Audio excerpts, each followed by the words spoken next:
ছোট্ট মেয়েটি তার মায়ের সাথে ঘুরতে গিয়ে পড়ে যায় এক শয়তানের কবলে। বাচ্চা মেয়েটির শরীরে প্রবেশ করে এক ভয়ঙ্কর প্রেতাত্মা এবং একের পর এক বাচ্চাদের মেরে ফেলতে থাকে। অবশেষে মেয়েটিকে বাঁচাতে করতে হয় এক মহাযজ্ঞ। কথা বলছিলাম রিসেন্টলি মুক্তিপ্রাপ্ত ছবি পরীমণির কথা। তাহলে বেশি কথা না বাড়িয়ে আজকের গল্প শুরু করা যাক। গল্প শুরু হয় নসিপুর এক জমিদার বাড়ি থেকে। সেই বাড়িতে একটা ফোন বেজে ওঠে এবং একটি বাচ্চা মেয়ে ফোনটি রিসিভ করে। আর এই বাচ্চা মেয়েটির নাম হলো পরীমণি। ফোনের ওপার থেকে পরীমণির মাকে চাওয়া হয়। তারপর পরীমণির মা নীলিমা আসে। এখানে আমরা জানতে পারি পরীমণির মায়ের বান্ধবী পরমা ফোন করেছে। তাদের কথাবার্তা শুনে বোঝা যায় যে তারা সবাই মিলে বেড়াতে যাবে। তারপর তারা বেড়াতে আসে এবং একটি নদীর ধারে ঘুরতে আসে। এখানে আমরা দেখতে পাই একটি চাদর মোড়া লোক তাদের ফলো করছে। তারপর পরীমণির মা ও তার বান্ধবী গল্প করছিল। আর পরীমণি নদীর ধারে খেলতে গিয়ে নদীতে একটা পুতুল কুড়িয়ে পায়। তারপর সেই লোকটি পরীর মাথায় হাত দিয়ে বলে, এটা তোমার জন্য। আর পরীকে একটা চকলেট দেয় এবং পরী চকলেটটা খেতে খেতে তার মায়ের কাছে আসে। তার মা তখন পরীর হাতে পুতুলটা দেখে ফেলে দিতে বলে। পরী তখন কান্না করে বলে, না, আমি এটা নিয়ে যাব। তখনই পরমা বলে, থাক না, বাচ্চা মেয়ে তো, খেলুক না। তখনই তারা সেখান থেকে চলে যায় আর হোটেলে ফিরে আসে। তারপর রাতে নীলিমা পরীর মাথায় হাত দিয়ে দেখে পরীর খুব জ্বর এসেছে।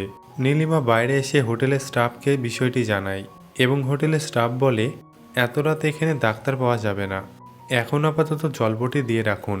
নীলিমা তখন ঘরে এসে দেখে পরীমণি বিছানায় নেয় এবং নীলিমা সব জায়গায় খুঁজতে থাকে এবং ঘরে এসে নীলিমা দেখে পরী বিছানায় বসে রয়েছে আর পরী হাসতে থাকে। নীলিমা তখন পরীর হাত থেকে সেই পুতুলটি কেড়ে নিতে চায়, কিন্তু পরী বলে, না, দেব না। আর পরী হাসতে থাকে। তারপর নীলিমা তার হাজব্যান্ডকে ফোন করে আর বলে পরীর শরীর খারাপ, তাই তারা বাড়ি ফিরে যাচ্ছে। তারপর বাড়ি ফেরার সময় নীলিমা ইচ্ছে করেই সেই পুতুলটি রেখে চলে যায়। তারপর পরী গাড়িতে ওঠার সময় পুতুলটা দেখতে না পেয়ে তার মাকে বলে, মা, পুতুলটা কোথায়? নীলিমা তখন বলে, পুতুলটা হোটেলে ফেলে এসেছি, তোমাকে নতুন একটা পুতুল কিনে দেব। পরী তখন বলে, না, আমার ওটাই লাগবে। আর তখনই কান্না শুরু করে। তখনই গাড়ির ড্রাইভার সেই পুতুলটা দেখিয়ে বলে, তুমি কি এটা খুঁজছো? পরী তখন পুতুলটি পেয়ে অনেক খুশি হয়। নীলিমা তখন খানিকটা অবাক হয়। তারপর তারা বাড়িতে ফিরে আসে। তারপর নীলিমার হাজবেন্ড নীলিমাকে বলে, আমাকে কাল সকালেই অফিসের কাজের জন্য বেরিয়ে যেতে হবে। নীলিমা তখন একটু রেগে গিয়ে বলে, আমাদের প্রতি তোমার একটা দায়িত্ব আছে, সব সময় টাকার পেছনে না ছুটে আমাদেরকেও তো একটু সময় দিতে পারো। নীলিমার হাজবেন্ডের নাম ছিল আবির। আবির তখন তার মেয়ে পরীর কাছে আসে এবং গল্প করে। তারপর রাতে আবির ওয়াশরুমে গেলে সেখানে রক্ত দেখতে পায় এবং আবির নীলিমাকে ডেকে নিয়ে যায় এবং সেখানে নীলিমা কোনো কিছুই দেখতে পায় না। নীলিমা তখন আবিরকে বলে, তোমার রাত জেগে মাথা খারাপ হয়ে গেছে। এদিকে পরী একভাবে তাকিয়ে থাকে। তারপর পরী স্কুলে যায় এবং স্কুল বাসে একভাবে অন্যমনস্ক হয়ে তাকিয়ে থাকে। এদিকে নীলিমা ছাদে কাপড় মেলার সময় সেই চাদর মোড়ানো লোকটিকে দেখতে পায়। আর তখনই নীলিমার বাড়ির ভাড়াটিয়া নীলিমাকে ডাক দেয় আর বলে যে তার স্ত্রী রুমাকে নিয়ে হাসপাতালে যাবে, তাই তার ছেলে গোপালকে যদি একটু দেখে রাখে। নীলিমা বলে, ঠিক আছে, আমি দেখে রাখবো। আর তাছাড়া পরী তো রয়েছে। নীলিমা তখন রাস্তায় সেই লোকটিকে আর দেখতে পায় না। এদিকে স্কুলে পরীকে স্কুলের মিস প্রশ্ন করে এবং পরী অদ্ভুতভাবে তাকিয়ে চিৎকার করে বলে, আমি জানি না। স্কুলের ম্যাডাম তখন পরীকে বলে, তোমার ব্যবহার ঠিক করো পরী, আমাকে তোমার বাবা মায়ের সাথে কথা বলতেই হবে। তারপর পরী স্কুল থেকে বাড়ি যাওয়ার সময় পরী পড়া না পারায় অর্দিজা নামে একটি মেয়ে পরীকে রাগাতে শুরু করে। তারপর অর্দিজার টপিস আসে আর অর্দিজা নেমে পড়ে। আর তখনই অন্য একটি গাড়ি এসে অর্দিজাকে ধাক্কা মেরে চলে যায় আর অর্দিজা মারা যায়। আর এদিকে পরী অদ্ভুতভাবে তাকিয়ে থাকে আর হাসতে থাকে, কারণ কাজটি পরী করিয়েছে। এদিকে অর্দিজার মা পাগলের মতো কান্না করতে থাকে। এদিকে পুলিশ তখন বলে, একটা মেয়ে মারা গেল, কিন্তু কোনো এভিডেন্স নেই। পুলিশ বলে, আমার মন বলছে এই কেসটা লম্বা টানবে। তারপর ভাড়াটিয়া তার ছেলেকে নীলিমার কাছে রেখে যায় আর পরী সেই পুতুলটা নিয়ে খেলছিল। তখনই গোপাল সেটা নিতে চায়, আর পরি তখন অদ্ভুতভাবে তাকায় আর গোপালের হাত চেপে ধরে। গোপাল তখন কান্না করে আর সেখানে নীলিমা চলে আসে আর নীলিমা পরীকে বকতে থাকে। পরি তখন স্বাভাবিক অবস্থায় ফিরে আসে আর পরি তার মাকে সরি বলে। তারপর গোপালকে তার বাবা এসে নিয়ে যায়। গোপাল তার বাবাকে বলে পরি তাকে মেরেছে। নীলিমা বলে পরি অনেক দুষ্টু হয়েছে। গোপালের বাবা বলে বাচ্চারা তো একটু আধটু দুষ্টুমি করবেই। গোপালের বাবা বলে আমার স্ত্রীর কদিন পর ডেলিভারি হবে, আমি যদি কোথাও যাই তাহলে আমার ছেলেটাকে একটু দেখে রাখবে। নীলিমা বলে ঠিক আছে, আপনি একদম ভাববেন না। তারপর রাতে পরি স্বপ্নতে দেখে আগুন আর মরা খুলি আর কাপড়ে মোড়ানো একটি পুতুল দেখতে পায়। আর তারপর থেকেই পরির ভীষণ জ্বর আসে। তারপর ডাক্তার এসে পরীকে চিকিৎসা করে যায়। তারপর নীলিমার কাজের লোক বাড়িতে কাজ করতে আসে এবং কাজের মেয়েটি ঘর পরিষ্কার করতে গেলে দেখে একটা পুতুল পড়ে রয়েছে আর পুতুলটি কাজের মেয়েটি টেবিলে তুলে রাখে, কিন্তু আবার পুতুলটি নিচে পড়ে যায়। তারপর কাজের মেয়েটি দেখে পরীর বিছানার চাদর একা একাই নিচে নেমে আসছে আর কাজের মেয়েটি ভয় পেয়ে ঘর থেকে পালিয়ে আসে আর বাইরে এসে দেখে একটি চেয়ার দুলছে। তারপর কাজের মেয়েটি পালানোর সময় পরীকে দেখতে পায় আর পাশ কাটিয়ে কাজের মেয়েটি চলে যায়। তারপর একদিন পরীর মাসি পরীদের বাড়িতে বেড়াতে আসে। পরীর মাসির নাম ছিল রাজশ্রী। রাজশ্রী তখন পরীর কাছে যায়। পরী তখন পুতুলটি নিয়ে খেলছিল। পরীর মাসি তখন পরীর সাথে কথা বলে এবং পরী কোনো কথা বলে না। পরীর মাসি তখন পুতুলটা নিতে গেলে পরী চিৎকার করে বলে তুমি এখান থেকে চলে যাও। রাজশ্রী তখন নীলিমাকে বলে পরী কেমন বাজে ব্যবহার করছে। নীলিমা বলে আর বলিস না, ঘুরতে গিয়ে ও একটা পুতুল কুড়িয়ে পেয়েছে আর ওটা নিয়ে সারাদিন খেলা করে। নীলিমা রাজশ্রীকে বলে আমাদের ভাড়াটিয়া আছে না, রুমার ডেলিভারি হয়েছে, তাকে আমি দেখতে যাচ্ছি হাসপাতালে, তুই পরীর সাথে থাক, আমি কিছুক্ষণ পরেই চলে আসব। তারপর রাজশ্রী স্নান করার সময় রাজশ্রী তাকে বাথরুমের লাল রঙের জল পড়ছে। বাইরে বেরিয়ে এসে রাজশ্রী পরীকে দেখতে পায় আর পরী রাজশ্রীকে বলে তুমি কি ভয় পেয়েছো? তুমি এখানে থেকো না, এখান থেকে চলে যাও। পরীর চোখ যেন কালো হয়ে যায় আর অদ্ভুতভাবে রাজশ্রীর দিকে এগিয়ে আসে। আর তখনই দরজায় কলিং বেল বেজে ওঠে আর রাজশ্রী তখন দরজা খুলে দেখে নীলিমা এসেছে। রাজশ্রী তখন নীলিমাকে বলে পরী কেমন করছে, আর তখন সেখানে এসে দেখে সেখানে কেউ নেই। রাজশ্রী বলে দিদি তোদের শাওয়ার থেকে লাল রঙের জল পড়ছে। নীলিমা বলে তোর কি মাথা খারাপ হয়ে গেছে, অনেকটা জার্নি করে এসেছিস, তুই একটু রেস্ট নে। তারপর রাতে দেখি পরী সেই ভাড়াটিয়ার রুমাদের ঘরে গিয়ে সেই ছোট্ট বাচ্চাটার দিকে অদ্ভুতভাবে তাকিয়ে থাকে। রুমার তখন ঘুম ভেঙে যায় আর সেখানে কাউকে দেখতে পায় না। রুমা ভাবছিল সে হয়তো স্বপ্ন দেখছে। তারপর আবির বাড়িতে ফিরে আসে আর সবাইকে নিয়ে ঘুরতে বের হয়। তারপর নীলিমার পুরনো ভালোবাসার কথা মনে পড়ে যায় আর আবিরের জায়গায় সে অন্য কাউকে দেখতে পায়। তারপর রাতে খাবার খাওয়ার সময় আবিরের অফিস থেকে কল আসে, আবিরকে এখনই অফিসে জয়েন করতে হবে। নীলিমা তখন কোনো কথা বলে না আর রাগ করে সেখান থেকে চলে যায়। তারপর পরী রুমাদের ঘরে আসে আর রুমাকে বলে আন্টি আমার খুব খিদে পেয়েছে। রুমা বলে দাঁড়া, আমি তোর জন্য খাবার নিয়ে আসছি। রুমা খাবার আনতে গেলে পরী রুমার বাচ্চাটিকে হাতে তুলে নেয়। তারপর রুমা ঘরে এসে চিৎকার করে ওঠে। তারপর সকালে সেখানে পুলিশ আসে। রুমা তখন পুলিশকে বলে এই ডাইনিটি আমার মেয়েকে খেয়ে ফেলেছে। নীলিমা বলে আমি জানি, আমি দুঃখিত, ওদের মনের অবস্থাটাও আমি বুঝি, কিন্তু আমার মেয়েকে কেউ কিছু বললে আমি সেটা শুনবো না। পুলিশ নীলিমাকে বলে ওদের মনের অবস্থা ঠিক নেই, ওদের কথায় কিছু মনে করবেন না। পুলিশ বলে ওনারা আপনাদের ঘর ছেড়ে দেবে আর এখন অন্য কাউকে ভাড়াটিয়া বসাবেন না। তারপর রাতে পরীর আবারও শরীর খারাপ হয় আর ডাক্তার বলে সেরকম কিছু দেখছি না, আমি কিছু মেডিসিন লিখে দিচ্ছি, এগুলো নিয়মিত খাওয়াবেন। তারপর ডাক্তারবাবু চলে যায়। পরী তখন উঠে পড়ে আর তার মাসিকে দেখে বলে তুমি আবারও এখানে এসেছো, তুমি এখান থেকে চলে যাও। রাজশ্রী তখন ঘর থেকে বেরিয়ে নীলিমাকে বলে যে পরীর কিছু একটা হয়েছে, ও চোখ মুখ কেমন একটা করে, ওকে ডাক্তার দেখিয়ে কিছু হবে না, তুই ওকে ভালো ত্রান্তিক দেখা। তারপর দেখি গল্পের আমাদের একটা নতুন লোককে দেখানো হয়। লোকটি শহর থেকে গ্রামে এসেছে। রাস্তায় লোকটি একটি ত্রান্তিক দেখে বলে প্রসাদ পাওয়া যাবে। ত্রান্তিক বলে ইয়ার কি হচ্ছে নাকি। তখনই সে ভদ্রলোক চলে যায়। তারপর নীলিমা রাজশ্রীকে বলে, তার মানে তুইও মনে করিস যে পরীর মধ্যে কিছু একটা রয়েছে? রাজশ্রী বলে, যা রটে তার কিছু একটা ঘটে, তুই এখন বুঝবি না, যখন বুঝবি তখন আমার কথাটা ভাবিস। তারপর সেই লোকটি পরীদের বাড়িতে আসে, আর রাজশ্রী তখন জানতে পারে লোকটি এই বাড়িতে ভাড়া থাকতে এসেছে। রাজশ্রী তখন লোকটিকে বলে, এই বাড়ির সব কিছু জেনে এসেছেন তো? রাজশ্রী তখন চলে যায়। তারপর লোকটি নীলিমার সাথে দেখা করে, আর এখানে আমরা জানতে পারি লোকটির নাম এবি। অবশেষে নীলিমা লোকটিকে ঘর ভাড়া দেবে বলে ঠিক করে, আর নিচের ঘরে লোকটিকে ভাড়া দেয়। এবি ঘরে প্রবেশ করে একটা বাস্ক খুলতে দেখা যায় সেখানে একটা ল্যাপটপ রয়েছে। এখানে আমরা জানতে পারি তিনি একজন ঘোস্ট হান্টার, আর সেই কারণেই তিনি এখানে এসেছেন। তারপর রাতে এবি সেই বাড়ির কাজের লোকের কাছে গিয়ে বলে, আচ্ছা, এই বাড়িতে নাকি একটা দুর্ঘটনা ঘটেছিল, তা তুমি কি কিছু জানো?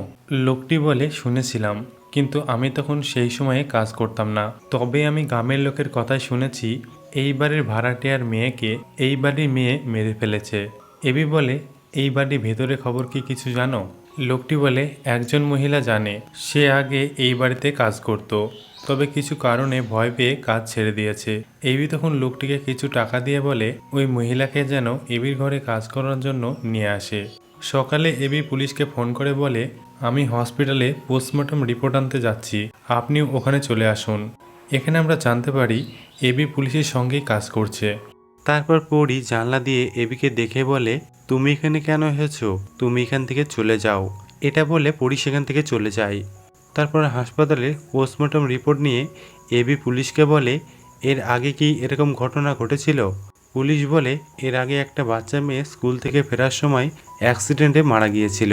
এবি বলে, সেই স্কুলে কি পরিও পড়তো? পুলিশ তখন জানতে পারে একই স্কুলে পরি আর সেই মেয়েটি পড়তো। পুলিশ তখন স্টেপ নিতে গেলে এবি বারণ করে বলে, আমার উপর একটু ভরসা রাখুন, আর আমাকে একটু সময় দিন, আমি এই কেসটি সলভ করে দেব। তারপর সেই কাজের মহিলা এবির ঘরে কাজ করতে আসে, আর এবি সেই ঘটনা জানতে চায়।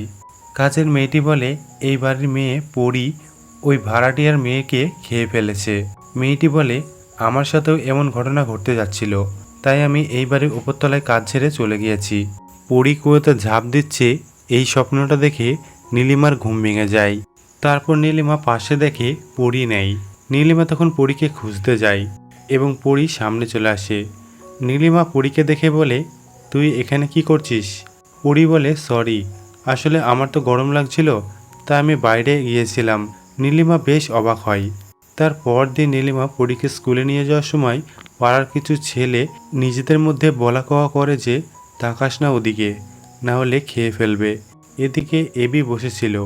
এবি তখন সেই ছেলেগুলোর কাছে গিয়ে বলে, কিছু কি জানো ওদের ব্যাপারে?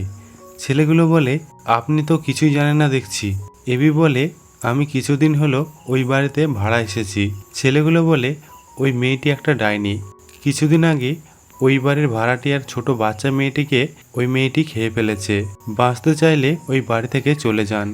তারপর নীলিমা পরীর সেই পুতুলটা ফেলে দিতে যায়, আর তখনই স্কুল থেকে পরি চলে আসে, আর তার মাকে বলে, মা, আমার পুতুলটা দিয়ে দাও। নীলিমা বলে, তোমার পুতুল কোথায় আছে সেটা আমি জানি না। পরি তখন ভারী গলায় বলে, আমার পুতুলটা দিয়ে দাও। নীলিমা তখন পুতুলটা দিয়ে দেয়, আর পরি তখন শান্ত হয়ে যায়। তখনই সেখানে এবি আসে আর বলে, কিছু কি হয়েছে? নীলিমা তখন শান্ত হয়ে বলে, কিছু হয়নি। এবি বলে, আমি একটু গরম মশলা নিতে এসেছিলাম। নীলিমা তখন মশলা আনতে যায়। এবি তখন পরীকে দেখতে পেয়ে ডাকে। পরি তখন এবির কাছে আসে, আর এবির হাতটা পরি খামচে ধরে। তারপর নীলিমা চলে আসে। এবি তখন নীলিমাকে কোনো কিছু বলে না, আর এবি পরীকে মিষ্টি একটা মেয়ে বলে চলে যায়। পরদিন পরি খাবার খাওয়ার সময় টেবিলে পুতুলটার দিকে একভাবে তাকিয়েছিল, আর ঠকঠক করে আওয়াজ করে। নীলিমা তখন পরীকে বলে, কি হলো, তুমি খাচ্ছ না কেন? পরি তখন টেবিলের গ্লাস ছুঁড়ে তার মায়ের মাথায় আঘাত করে। পরীর তখন হুঁশ ফিরে আসে, আর তার মাকে বলে, কি হয়েছে মা? আসলে পরীর সাথে যা যা ঘটছে পরি সেটা নিজেও জানে না। তারপর রাতে এবির ভূত ধরা যন্ত্রটা সিগন্যাল দিতে থাকে। এবি তখন দেখে পরি বাইরে যাচ্ছে, আর এবি তখন তার যন্ত্রটা নিয়ে পিছু নেয়, আর হঠাৎ করে যন্ত্রটি শব্দ হয়, আর এবি পরীকে দেখতে পায় না। পরদিন পরি স্কুলে যাওয়ার সময় তাদের পাড়ার একটি মেয়ে ফোনে তার বয়ফ্রেন্ডের সাথে কথা বলছিল। মেয়েটি তার বয়ফ্রেন্ডকে বলছিল যে সে প্রেগনেন্ট, আর বাচ্চাটি মেয়েটি রাখতে চায় না। আর এইসব কথাগুলো পরি শুনতে পাই। তারপর এবি নীলিমার কাছে জানতে চাই যে কপালে কিভাবে লাগলো। নীলিমা তখন মিথ্যে করে বলে যে বাথরুমে পড়ে গিয়ে কপালে লেগেছে। এবি তখন বলে আমাকে লুকিয়ে কোনো লাভ নেই, আমি সব জানি। এবি নীলিমাকে বলে যে জানি আপনার মেনে নেওয়াটা কঠিন, তবে পরীর এমন অসুখ হয়েছে যেটা ডাক্তার সারাতে পারবে না। নীলিমা তখন দরজাটা বন্ধ করতে যায়। এবি তখন নীলিমাকে বলে আজ রাতটা একটু সাবধানে থাকবেন। তারপর রাতে পাড়ার সেই মেয়েটি তার বয়ফ্রেন্ডের সাথে দেখা করে। এদিকে পরি সেটা বুঝতে পারে আর সেই মেয়েটির কাছে পরি চলে যেতে থাকে। এদিকে নীলিমা আর এবি সেটা বুঝতে পারে আর পরীকে ফলো করে। এদিকে মেয়েটির বয়ফ্রেন্ড মেয়েটিকে বলে বাচ্চাটা তো আমাদেরই, অ্যাবর্শন না করলে নয়। মেয়েটি তখন রেগে যায় আর তার বয়ফ্রেন্ডকে চলে যেতে বলে আর ছেলেটি তখন চলে যায়। এদিকে এবি আর নীলিমা পরীর পিছু নেয় আর তখনই পরি সেই মেয়েটির গলায় ফাঁস দিয়ে মেরে ফেলে। নীলিমা আর এবি সেটা দেখতে পায় আর এদিকে পরি সেখান থেকে চলে গিয়েছে। নীলিমা তখন কান্নায় ভেঙে পড়ে। এবি তখন নীলিমাকে শান্ত করে আর বলে যা কিছু হচ্ছে পরি সেটা করছে না, পরির শরীরটাকেও ব্যবহার করে এমন কাজ করাচ্ছে। এবি বলে আমি আপনাকে সকালে সব বলবো। তার পরদিন পুলিশ এবিকে বলে আগের দুটি কেস নিয়ে ওপর থেকে চাপ দিচ্ছে। এবি বলে আমি কেসটির খুব কাছাকাছি চলে এসেছি, আমাকে আর একটু সময় দিন। পুলিশ বলে দিলাম সময়। তারপর নীলিমা যখন রান্না করছিল আর তখনই একটা ফোন আসে আর নীলিমা তখন বাইরে আসে আর তখনই পরি রান্নাঘরে এসে গ্যাসের পাইপটা কেটে রাখে। নীলিমা তখন চুলায় আগুন দিতে যায়, তখনই এবি দরজায় নক করে। এবি তখন নীলিমাকে বলে আপনি গ্যাসের গন্ধ পাচ্ছেন? তখনই এবি আর নীলিমা রান্নাঘরে আসে আর দেখে গ্যাসের পাইপটা কাটা রয়েছে। নীলিমা তখন এবিকে বলে সত্যি করে বলুন তো আপনি কে? এবি বলে আমি সেটা আপনাকে পরে বলবো। তারপর একদিন সকালে ত্রান্তিক নীলিমার বাড়িতে আসে। নীলিমা তখন তাদের দান করতে আসলে ত্রান্তিক বুঝতে পারে এই বাড়ির মেয়ের শরীরে কোনো আত্মা ভর করে আছে। ত্রান্তিক তখন বলে আমরা এই বাড়ি থেকে দান নেব না, এই বাড়ির মাটি অপবিত্র হয়ে গেছে। নীলিমা তখন কান্না করে। এবি তখন নীলিমাকে শক্ত হতে বলে। নীলিমা তখন এবিকে বলে আগে বলুন আপনি কে আর কেনই বা এখানে এসেছেন? এবি তখন বলে আমি এই বাড়ির ভাড়াটিয়ার রুমার দাদা। রুমার মেয়ের মৃত্যুর রহস্য জানতে এখানে এসেছি। সবাই পরীকে পাগল ভাবলেও আমি একজন প্যারাসাইকোলজিস্ট হিসেবে ব্যাপারটা মেনে নিতে পারছি না। আর রুমার বাচ্চাটিকে পরীর ভেতর প্রবেশ করা ওই শয়তানটা মেরেছে। নীলিমা তখন এবিকে বলে সবই যখন জানেন তাহলে পরীকে বাঁচাচ্ছেন না কেন? এবি বলে আমি বিজ্ঞান দিয়ে সব কিছু করতে পারি কিন্তু লড়তে পারি না। এবি তখন নীলিমাকে সেই তান্ত্রিকের কাছে নিয়ে আসে। ত্রান্তিক তখন তাদের বলে ও প্রতিশোধ নিতে এসেছে, ও কাউকে ছাড়বে না। নীলিমা তখন কান্না করতে করতে বলে আপনি আমার মেয়েকে বাঁচান। ত্রান্তিক তখন বলে আমি একটা মহাযজ্ঞের আয়োজন করব আর আমি একটা ওষুধ দিচ্ছি, এটা তোর মেয়েকে খাবারের সঙ্গে খাইয়ে দিবি আর যখন সে দুর্বল হয়ে পড়বে তখন ওকে একটা বন্ধ ঘরে আটকে রাখবি। তারপর সেই মহাযজ্ঞের আয়োজন করা হয় আর দুজন লোক মিলে পরীকে নিয়ে আসা হয়। তারপর ত্রান্তিক পরীকে বলে কে তুই আর কেনই বা এদের ক্ষতি করছিস? পরী বলে এরা তো শুধু বলি, আসল কাজ তো এবার হবে। ত্রান্তিক তখন বলে তুই কি চাস আর কার ওপর প্রতিশোধ নিতে চাস? পরী তখন নীলিমার দিকে তাকায় আর পরী বলে মনে পড়ে সেই দিনের কথা। নীলিমার তখন পুরনো স্মৃতি ভেসে ওঠে। নীলিমা পঙ্কজ নামে একটি ছেলেকে ভালোবাসতো। নীলিমা একদিন পঙ্কজকে ডেকে বলে আমাদের সম্পর্কটা বাড়িতে জেনে গেছে আর আমার বিয়ে অন্য জায়গায় ঠিক করেছে। পঙ্কজ বলে তুমি আমার কথা বাড়িতে জানাওনি? নীলিমা বলে কি করে বলবো, আমি যাকে ভালোবাসি সে একজন বেকার, সে এখনো পর্যন্ত একটা চাকরি জোগাড় করতে পারেনি। পঙ্কজ বলে সব কিছু যখন মেনে নিয়েছো তখন আমাকে এখানে ডাকার মানে কি? নীলিমা পঙ্কজকে বলে যে তুমি আমাকে ভুলে যাও। এই বলে নীলিমা চলে যায়। তারপর সিন বর্তমানে আসে। পরী বলে এটা সত্যি ছিল না। তারপর দেখি নীলিমা প্রেগনেন্ট ছিল। নীলিমার বাবা তখন ডাক্তারের সাথে কথা বলে নীলিমার বাচ্চাটি নষ্ট করে দেয় আর আবিরের সঙ্গে নীলিমার বিয়ে দিয়ে দেয়। পরী তখন বলে আর তারপর ওরা নতুন করে একটা বাচ্চা নেয়। তাহলে আমি কি দোষ করলাম? আমাকে কেন ওরা মারলো? এখানে আমরা জানতে পারি এটা হলো সেই বাচ্চাটির আত্মা। নীলিমা তখন কাঁদতে কাঁদতে বলে আমার তখন কিছু করার ছিল না, আমি যদি এটা না করতাম তাহলে পঙ্কজকে আমার বাবা মেরে ফেলতো। ত্রান্তিক তখন বলে যে যাই পাপ করুক না কেন তার শাস্তি দেবে ওপরওয়ালা, সেটা তুই দেবার কে? পরীর ভিতরে থাকা সেই আত্মা বলে আমি ওকে ছাড়ব না, আমি ওর স্বামীকে আর ওকে মারব। ত্রান্তিক তখন পরীর কপালে একটা মন্ত্রপত পাথর চেপে ধরে আর পরীর ভেতরে থাকা আত্মাটা বেরিয়ে চলে যায়। পরী তখন অজ্ঞান হয়ে নিচে পড়ে যায় আর নীলিমা তখন পরীকে ধরে নেয়। তারপর পরী সুস্থ হয়ে ওঠে আর এবি সবার সাথে বিদায় নিয়ে চলে যায়। তারপর আমাদের কিছু দৃশ্য দেখানো হয়। সেই নদীর ধারে চাদর মোড়া লোকটা পঙ্কজ ছিল। পঙ্কজ যখন পরীর মাথায় হাত দিয়েছিল তখনই পরীর মাথায় একটা চুল নিয়ে নিয়েছিল। আসলে পঙ্কজ সেদিন নীলিমাকে না পেয়ে সুইসাইড করতে যাচ্ছিল। তখনই এক ত্রান্তিক এসে পঙ্কজকে বলে যে তোকে ছেড়ে চলে গেল আর তোর বাচ্চাটাকেও নষ্ট করে দিল, আর তুই তার জন্য চলে যাচ্ছিস। পঙ্কজ তখন বলে আমি প্রতিশোধ নিতে চাই বাবা। এরপর থেকে পঙ্কজ সেই চুলটি নিয়ে ত্রান্তিকের সাথে তন্ত্রবিদ্যা শিখে পরীর উপর কালাজাদু করেছিল। আর এখানেই মুভিটি সমাপ্ত হয়। আমাদের জীবনে অনেক বাধা আসে, কিন্তু সেই বাধা পার করার জন্য আমরা অনেক বড় ভুল করে ফেলি, কিন্তু অবশেষে আমাদের সেই ভুলটাই কুড়ে কুড়ে খেতে থাকে। মুভিটি কেমন লাগলো অবশ্যই কমেন্টে জানাবেন। আর আমাদের চ্যানেলে নতুন হয়ে থাকলে চ্যানেলটি অবশ্যই সাবস্ক্রাইব করবেন। দেখা হচ্ছে পরবর্তী ভিডিওতে।